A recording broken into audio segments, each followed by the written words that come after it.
Pegando a Helenira para conversar com a gente. Você conhece a Ana Paula? Há 1000 anos.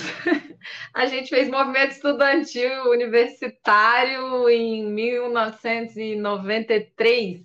Ela é Sério? um pouquinho coisa mais velha que eu na UF, e ela era do. Eu não sei se ela era da executiva da DENEM, que é a executiva de medicina, era do centro acadêmico, do diretório acadêmico. A gente foi do DCE junta, sei lá. A Sim. casa da Ana Paula era um lugar, ela morava num apartamento perto da reitoria, então toda vez que a gente ia fazer movimento perto da reitoria, a gente ia bater lá na porta dela. Isso em que cidade? Niterói, no Rio de Janeiro. Niterói. A gente estudava na UF, na Federal Fluminense. Porque eu fiz um ano e Niterói. meio do curso na UF e depois eu voltei para Santa Catarina e terminei na UFSC, né? Mas eu fiz foi um ano de muitas experiências. Era uma turma, tá todo mundo pela, tá todo mundo tem deputado federal, deputado estadual, Tem que dirigente fazer mais variadas organizações. aquela festa que reúne todo mundo num É, momento. não, mas acho que ia ter uma briga, porque a galera fez uns caminhos meio. Foram para os caminhos. Mas a Ana Paula, incrível, eu não conhecia o trabalho dela. Ela está organizando esse fórum, que é uma coisa imensa, bonita, importante. Adorei a fala dela aqui. Que bacana. Se eu soubesse que É uma você se briga conheceu. longa de defesa da saúde mental, de luta contra daquele movimento antimanicomial, né, para não ter encarceramento de pessoas Você, com você mantém contato com ela? Ou faz Não, tempo que não vê? muito tempo que eu não tinha Muito contato, tempo? que eu não via a Ana Paula. Muito tempo. A gente se encontrou a última vez, meu Deus, quanto tempo faz? Não faz anos, bem antes da pandemia, eu acho. Você Faz também muito transita tempo. nessas questões de saúde mental, né? Você está em todos os lugares. Muito Não, a sua não, praia da não, não dá para educação, dizer que eu faço isso, não. Não, não? assim, como pessoa que tem muitos problemas de saúde mental, eu acompanho, não, é muito lateral. É só porque eu sou uma pessoa curiosa, né, Conde? Eu sou. Eu já acho que eu já Claro, deixei isso claro aqui. Eu sou uma pessoa curiosa sobre tudo, né? Eu adoro. Eu tudo. sou formada em matemática, mas eu faço política, eu estudo sociologia, eu gosto de direito. Não, eu não gosto de Não, mas direito, essa mas eu estudo questão, direito acho que por a gente até obrigação. conversou, a gente já conversou um dia sobre isso, comunidades terapêuticas, né? Isso está Ai, destruindo, porra. né?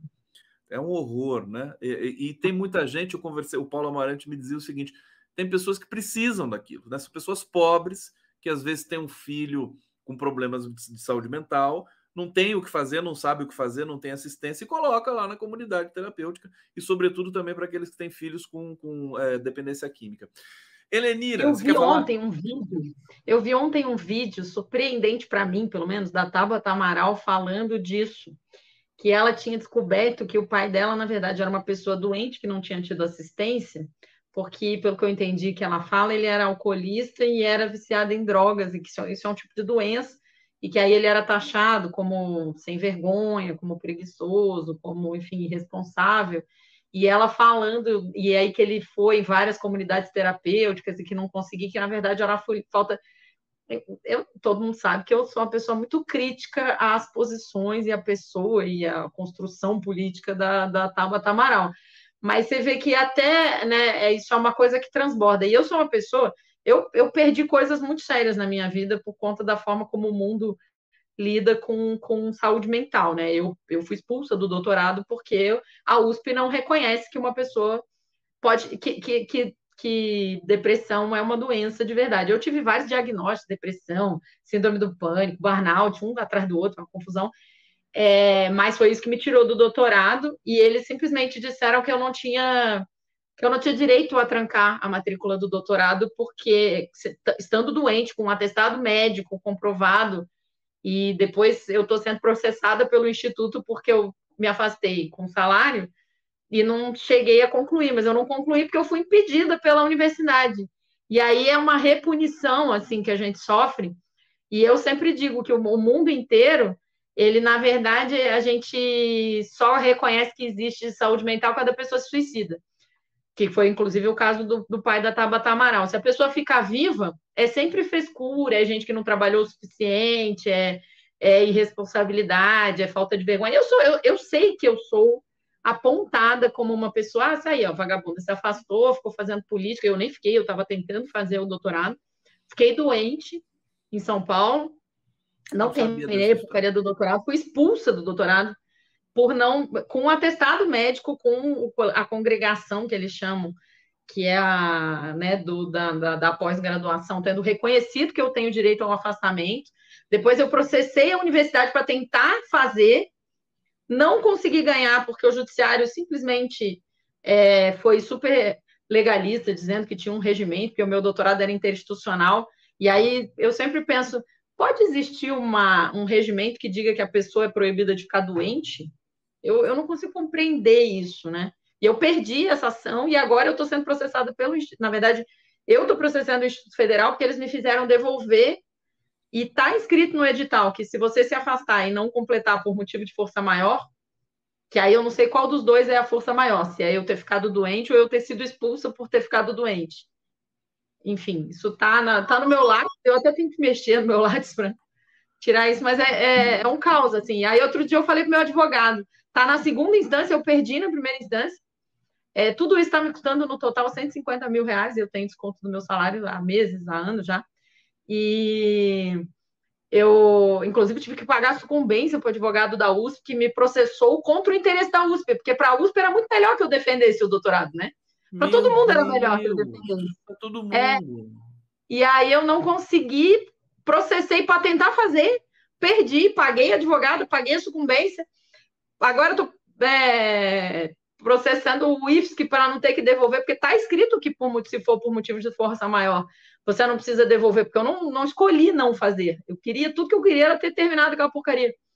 E hoje em dia, inclusive, tenho tremores. Eu achava que você tinha doutorado. Na minha cabeça você tem. Eu fiz todas as disciplinas, passei, fiz a proficiência, só que eu estava com muita dificuldade, porque eu parei de dormir. E aí é engraçado que aí as pessoas dizem assim, não, mas chegaram a escrever num processo meu que a minha condição mental não me impedia de estudar. Agora, como é que uma pessoa que não dorme, porque eu não dormia nada na época, eu tenho um histórico de atendimento psiquiátrico aí por causa disso. Como é que uma pessoa que não dorme vai ler textos em inglês sobre engenharia mecânica e escrever sobre, e eles dizem, não, mas uma coisa tem nada a ver com a outra. Não existe correlação entre o fato da pessoa ter tido essa doença mental. É isso que o juiz alega. E que eu não consegui comprovar que o fato de eu estar doente atrapalhou eu escrever o texto de qualificação. Agora, como que uma pessoa faz trabalho intelectual sem dormir? Para mim, é difícil até ter que explicar isso. Como é que uma pessoa... Você já tinha denunciado isso antes? Muitas vezes eu falo isso em vários lugares, até porque eu sou... Só que é muito difícil, Conde, sinceramente, porque eu sempre fui uma pessoa que teve Pelo contrário, eu sempre tive desempenho acadêmico muito alto. Para você ter uma ideia, eu passei em primeiro lugar no vestibular de matemática da UFSC, eu passei em primeiro lugar na minha seleção de mestrado, eu fui aprovada com 10 no TCC, eu fui aprovada com 10 estrelinha no mestrado, eu passei no doutorado em engenharia mecânica. Eu não sei se todo mundo tem noção, eu sou formada em matemática. Eu fiz mestrado em educação e infância. Eu passei no doutorado em engenharia mecânica na USP. Eu fui a única que passou pela prova. Todos os meus outros 7 homens colegas, e existe uma questão de gênero bem pesada nessa história toda, passaram por currículo.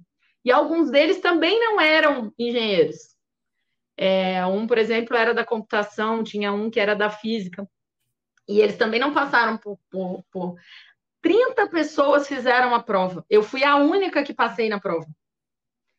Aí eu entrei, eu passei em todas as disciplinas. Eu não sei se as pessoas têm noção do que é fazer projeto mecânico sem ser engenheiro, simulação sem ser engenheiro, termodinâmica avançada, né, que foram as disciplinas que eu fiz. Eu passei em todas as disciplinas. Passei na proficiência em inglês, que era uma proficiência que eles fazem provas na USP, que são sobre o tema. Então, por exemplo, o tema de redação que eu tinha que responder em inglês era nanorobôs autopropulsores. E eu consegui passar na prova.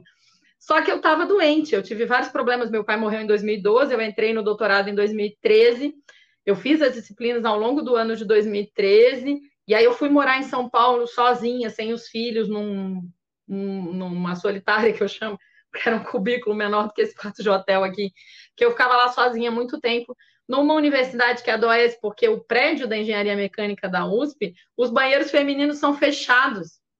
As únicas mulheres que a gente vê são as secretárias, as únicas mulheres pretas que a gente vê são as moças da limpeza. Eles são fechados, desativados, é tudo homem, tudo de direita, uma coisa super complicada, era um lugar horroroso, assim.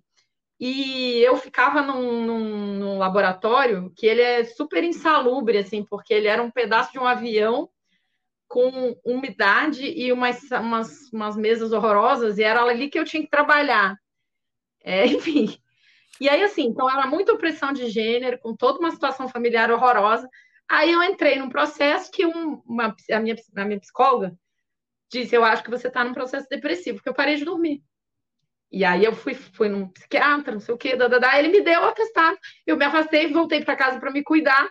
2 meses depois, a USP me manda um e-mail dizendo que você está desligada do programa porque você não tem o direito de adoecer. Olha, a Nana Alves está dizendo aqui, Helenira, o que te faltou foi uma boa advogada. Enfim. A minha advogada foi uma merda. Eu não vou falar o nome dela aqui, mas eu disse para ela que ela tinha que questionar a existência do regimento. E ela resolveu questionar a aplicação, porque o regimento mudou 1 mês depois que eu entrei, ainda tem isso. É tão óbvio que esse regulamento não podia existir, porque na USP você não pode trancar a matrícula assim porque você quer. Você só pode se você apresentar a justificativa, e a justificativa é saúde, trabalho, e só. Você só pode pedir. E eu apresentei a justificativa, e o processo é horrível. Eu acho que ela foi muito ruim. Eu aceitei a indicação do advogado do sindicato aqui, lamento ter aceitado. Eu falei para ela, você tem que questionar a existência. E ela resolveu questionar o fato de que devia ser aplicada a mim ao novo regimento. Aí a USP alegou, e aí tem uma questão que eu não consigo entender, que é o seguinte, mudou, não faz muito tempo, que advogado de serviço público passou a receber sucumbência. Procurador de instância pública passou a receber sucumbência. Então, eles fazem de tudo para ganhar a ação, para ganhar a sucumbência. Não importa se a ação é de interesse da universidade ou não. Porque para a universidade não tem interesse de alguém não defender. Isso baixa os índices de avaliação do programa, por exemplo. E ele fez de tudo para eu não ganhar. E eles alegaram que tinham me mandado um e-mail que eu não respondi sobre mudar de regimento. Eu nunca recebi esse e-mail. E o e-mail eu não tinha mais acesso quando o processo foi aberto, porque eu estava desligado do programa. Enfim, é toda uma história muito bizarra da minha vida. Eu pouco falo disso. O Helenira, porque... olha, o pessoal, o seu relato aqui disparou um processo de outros relatos aqui. Imagino, porque a pós-graduação no Brasil é uma das coisas que mais adoece mentalmente. Todo mundo adoece mentalmente. Não, eu sei como é que é também isso aí. Olha, o Ricardo Marinho está dizendo, Helenira, não, isso aqui é uma coisa do Haddad, vou ler, já que eu pus aqui, agora essa do Haddad dar ok para a PEC 32, esse cara não precisa ofender o Haddad, assim, né, gente, fiscalista liberal. Nossa, calma que a Helenira vai comentar isso daqui a pouco aqui. Nana Alves, Helenira, o que faltou foi o advogado, eu já tinha lido. Fábio Cavalcante, Helenira, que história, viu? Te admiro muito, você deve escrever um livro sobre essa história de vida. Diego Moro Espírita, gratidão pelo seu testemunho, Helenira, garanto que ajudou muitas outras pessoas que passam pelas mesmas dificuldades. Alzeni Alves, quanto mais se acende socialmente, mais terrível o preconceito contra a mulher. Imagina no doutorado de engenharia mecânica. Onde só tem homem, né? Só tem homem. Japonês ainda. Crislene Rocha. Meu filho está passando uma situação parecida na UFMG, numa graduação em engenharia. Angélica Figueiredo. A gente podia fazer um debate sobre isso aqui também, viu? Acho que é um tema debate sobre a pós-graduação no Brasil. É muito recorrente. Angélica Figueiredo. Hoje, pessoas que me mandaram arrumar uma trouxa de roupa para lavar quando eu dizia que tinha depressão me pedem desculpa porque estão sentindo na pele o que é essa doença maldita. José Henrique, será que não é perseguição porque você é ligada à política?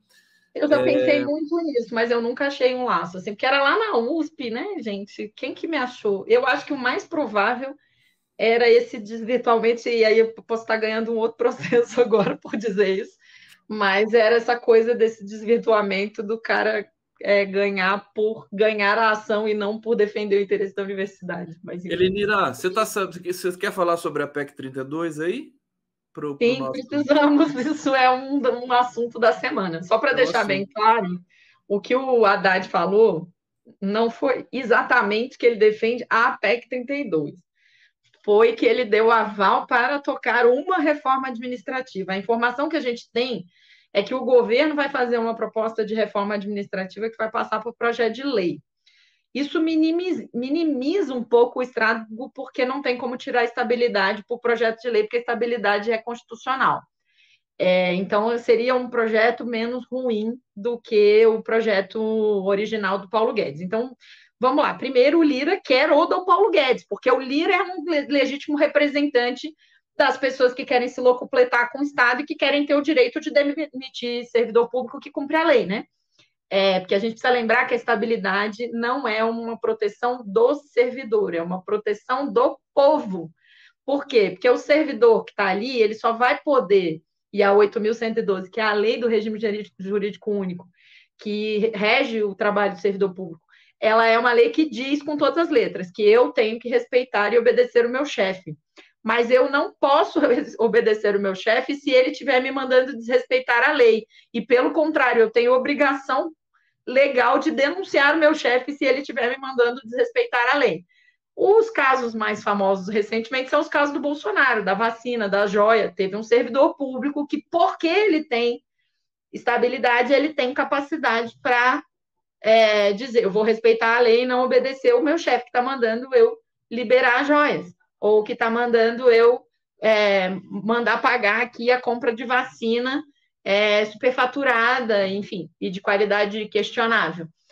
Então, esse mecanismo de estabilidade é que a lei, a PEC do Paulo Guedes, que é a PEC 32, quer acabar. O Lira, como ele é um legítimo representante da burguesia fascista que quer acabar com o Estado e do neoliberalismo, e eu sempre digo que neoliberais e fascistas são duas faces da mesma moeda, eles estão trabalhando por isso, né?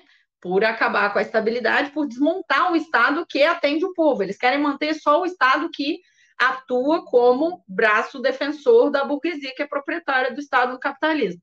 Então, eles estão fazendo muito lobby por isso, né? E essa semana, esse lobby se fortaleceu, não só porque o Lira está falando bastante disso, mas porque saiu uma assinatura de 23 frentes parlamentares burguesas opressoras, que são as frentes parlamentares do agronegócio, da bancada do armamento, do livre comércio, do empreendedorismo, todas as frentes parlamentares que defendem o interesse dos ricos no Brasil, assinaram 23 delas uma carta em defesa da reforma administrativa. Claro, eles não querem estar trabalhando para o povo, eles não querem que tenha eu, Helenira, professora, preocupada em formar a gente com capacidade de ser trabalhador consciente, crítico, que vai lutar contra a exploração. Eles querem uma empresinha contratada distribuindo lá as apostilas do secretário do Tarcísio, ensinando que empreendedorismo é essa coisa linda que você vai se autoexplorar, enriquecer alguém sem nem saber e achando que é seu próprio patrão. Então, esse mecanismo perverso da PEC 32, o Lira quer botar para votar essa, né? E o Campos Neto e toda a burguesia e a bancada do boi e da bala estão defendendo isso. A gente quer que não faça reforma administrativa nenhuma agora, porque na correlação de forças que a gente tem hoje, não é que a gente não ache que tem alguma coisa que precisa ser mudada. Tem coisas que precisariam ser mudadas. Mas se for mudar agora, vai ser para a gente perder. E aí o governo está fazendo essa mediação aí de que vai propor uma reforma para modernizar o Estado, sei que lá. E, teoricamente, foi essa que o Haddad autorizou o Lira a tocar. O problema é que o que vem, né? A gente não tem nenhuma segurança. O que vier do governo pode ser piorado, como aconteceu com a regra fiscal no Congresso, e a gente sabe que o Estado que atende ao povo é o grande inimigo desse povo. Então, a burguesia não quer a gente ali. Não quer que tenha fiscal da FUNAI para defender os indígenas, não quer que tenha ninguém no IBAMA trabalhando para impedir os grileiros de desmatar tudo, de fazer queimada, não querem que tenha gente na saúde salvando a vida de pobre, deixa pobre morrer. É assim que eles pensam. Então, é muito grave essa PEC 32, a gente vem falando dela há muito tempo. Ela não foi aprovada ainda, porque o movimento sindical dos servidores públicos está protegendo o Brasil disso, porque eu insisto, isso não é uma autoproteção, isso é uma proteção do país, né? E aí, até hoje ela não foi votada por causa disso, passou na comissão, mas não passou, não foi para o plenário, porque não O tem Lira voto. pode colocar, se ele quiser, né? Pode, ele não colocou ainda porque ele sabe que não tem voto suficiente. Perfeito. E o governo não retira, porque apesar de já ter dado várias declarações em mesa e no programa de governo que é contra a PEC 32, o governo não tem o poder de simplesmente retirar, porque como ela já foi aprovada na CCJ e na comissão especial, ela precisaria uma votação em plenário para retirar. Só que o governo também não tem certeza se tem votos suficientes no plenário para votar a retirada. Lembrando que para votar a retirada precisaria de maioria simples, o governo não sabe se tem. Para aprovar a PEC, precisaria de maioria qualificada, 3/5 do total, 308 votos. E o Lira acha que não tem os 308 votos também, porque sofre muita pressão do movimento de servidores públicos. Mas deixa eu entender uma coisa. O nosso internauta aqui falou do Haddad por quê? O Haddad. Saiu uma matéria, acho que foi na Folha ontem, dizendo que o Haddad autorizou o Lira a tocar a reforma administrativa. Porque até então, a Esther Dweck, os posicionamentos do governo todos eram: olha, o governo é contra reforma administrativa, é contra a PEC 32, não tem interesse na aprovação desse projeto, a gente defende a retirada e tal. Aí ontem saiu uma notícia dizendo que o Haddad teria autorizado. Helenira, você é demais, Helenira. Você é demais, ela sabe os bastidores, ela vem aqui, conversa papo reto. O Osias Carvalho tá falando aqui, essa aí é filha do Che Guevara. Nem, vou te contar, viu? Com a Helenira, nem sei se o Che Guevara conseguiria. Ô, Helenira, na luta. Meu pai teria feito 75 anos essa semana. O meu pai foi preso em 68. Ele não era o Che Guevara, obviamente, mas ele foi. Seu pai também era viveu 10 anos na clandestinidade. Era um ativista muito, muito dedicado, né? Ele chegou a ser. Ele foi dirigente do PT também. Ele foi do AP. Quando ele foi preso, ele estava na Ação Popular. Depois ele foi do PCdoB, do PRC. O Genuíno conhecia muito meu pai, porque eles eram da direção do PRC juntos. E depois ele foi para o PT, aí era dirigente da tendência Movimento, que era a tendência marxista. Ele morreu quando, Helenira? Em 2012. Ele morreu com uma doença degenerativa. Fala o nome dele pra gente. Carlos Gomes Vilela Filho. Ele foi preso no dia 19 de junho de 68, que foi uma mobilização que ficou conhecida como Sexta-feira Sangrenta, que foi a última mobilização antes da passeata dos 100 mil. Na passeata dos 100 mil, uma das coisas que eles defendiam era a soltura dos estudantes que tinham sido presos antes. Um dos estudantes era o meu pai, o outro era o Jean-Marc Van der Vindt, que foi presidente da UNE, eleito em Ibiúna. Essa história você me contou uma vez. A história da Helenira é fantástica. Precisa contar de novo, precisa fazer livro e tudo mais. Helenira, você está em Brasília, né? Né? Você me disse aqui que é importante a rearticulação dos movimentos sociais. Conta pra gente como é que foi isso aí. A Helenira se ajeitou ali e o sinal caiu. Vamos ver se ela vai voltar.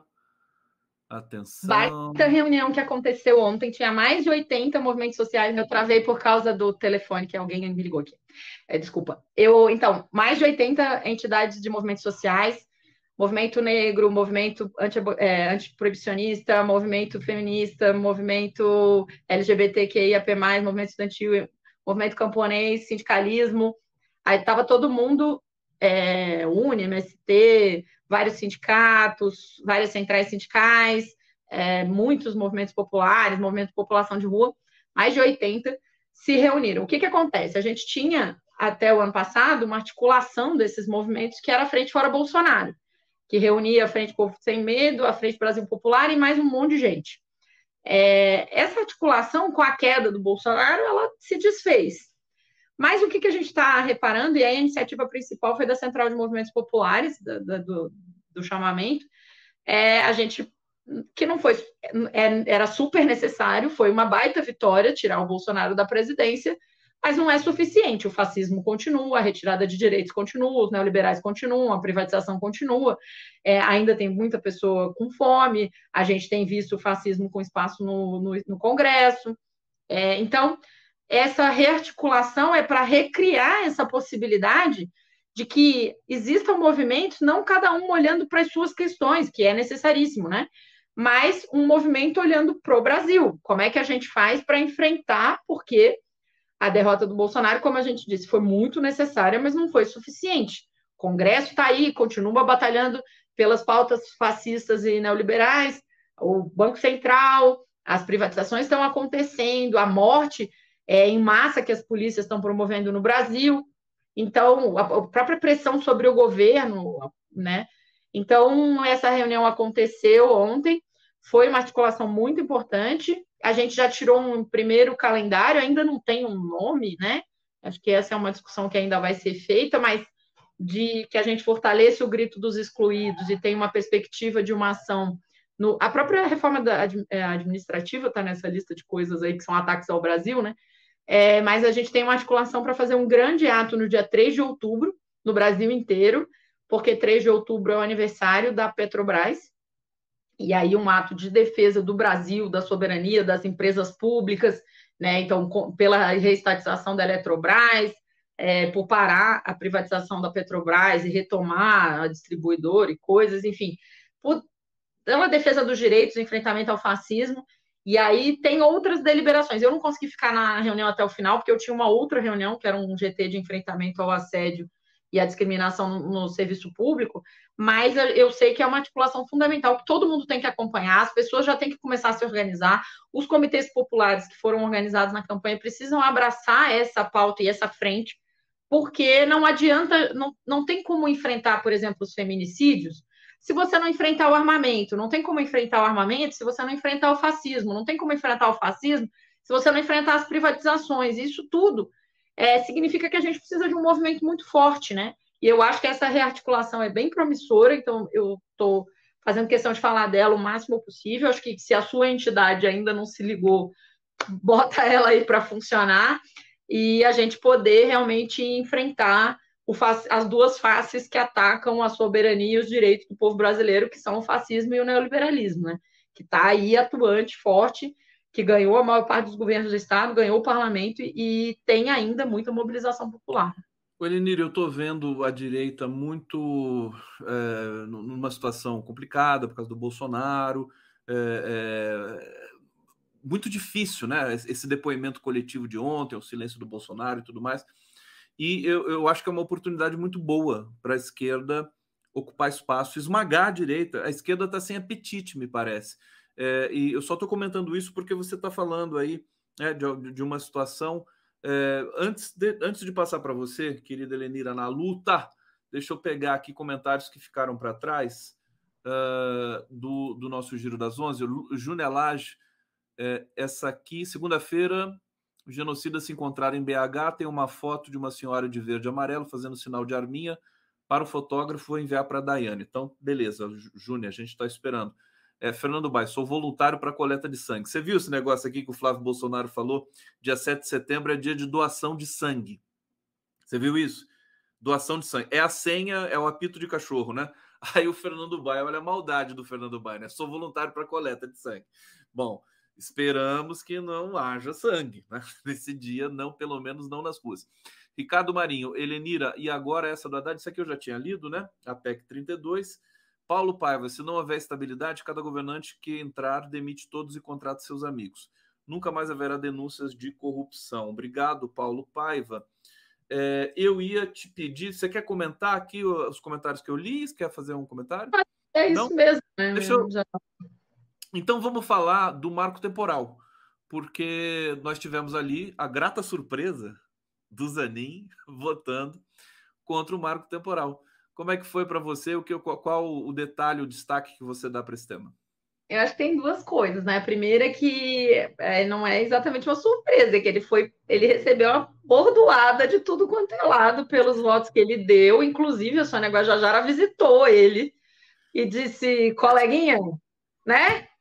Se liga aí. Então, eu não sei, né? Eu não li, não sei se ele já tinha o voto pronto, se ele mudou, eu não tenho, não é informação, mas dá para perceber que todos os votos dele e outros vinham em outra linha, como um representante legítimo dos homens brancos ricos desse país.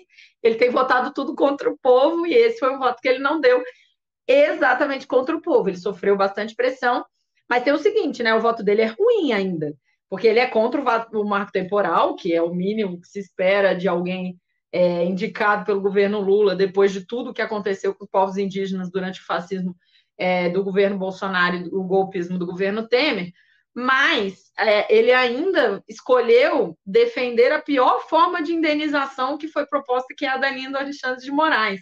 Sim. O que é a indenização? É porque quando você transforma numa reserva indígena, se alguém tem título de propriedade de terra que fica dentro da reserva indígena, ele pode ser indenizado. O que já é estranho, porque a terra, né? Eu não sei se Deus demarcou a terra, mas até onde sabemos, a terra é de todo mundo, existe um processo de você ter propriedade. A gente sabe muito bem que a maioria dos latifundiários, eu não estou falando do pequenininho, do carinha que tinha um sítiozinho, não sei o que, não. Estou falando dos latifundiários, aqueles 2.000 que tem metade da terra agricultável do Brasil. Eles têm essa terra de duas maneiras, porque herdaram das capitanias hereditárias gerações após gerações, ou porque grilaram essas terras. Né? Ou seja, tomaram ilegalmente, matando gente e falsificando documentos. Esse povo não devia merecer indenização nenhuma, né? Mas nem é assim que fazemos, né? Nem a reforma agrária, quando eles falam, não é assim. Oi. Desculpa te interromper, a gente está chegando no final, mas você sempre vem com tanto assunto. E eu tô pensando aqui no seguinte, que essa história do marco temporal é um assinte, quer dizer, porque na verdade devia ser o contrário, né? O homem branco europeu que tinha que provar qualquer coisa, não os indígenas, né? Os indígenas são já, por definição, os donos dessas terras, meu Deus do céu. Olha, 2 comentários aqui, antes, né? Morei nessa época em Ibiúna, Mabile e Maria Pandori, fui ver os estudantes, escondido de todos, desde a época que me tornei revolucionária. Carlos Eduardo Lessa. Helenira, sugiro que você procure prerrogativas. O Conde conhece todos lá. Sorte para você. Com certeza. Helenira, antes de terminar, deixa eu te perguntar. Não tenho mais recursos, não é nem recurso financeiro, não tenho direito a recursos legalmente. Eu gosto tanto dessa foto sua aqui. É tão legal. Eu quero saber como é que foi essa foto aqui. Você tirou quando? Fala pra gente terminar. Conde, você tá ficando tantã já, Conde. Foi você que deu print nessa foto num dia que eu tava no ar aqui, Conde. Eu que dei print! É verdade!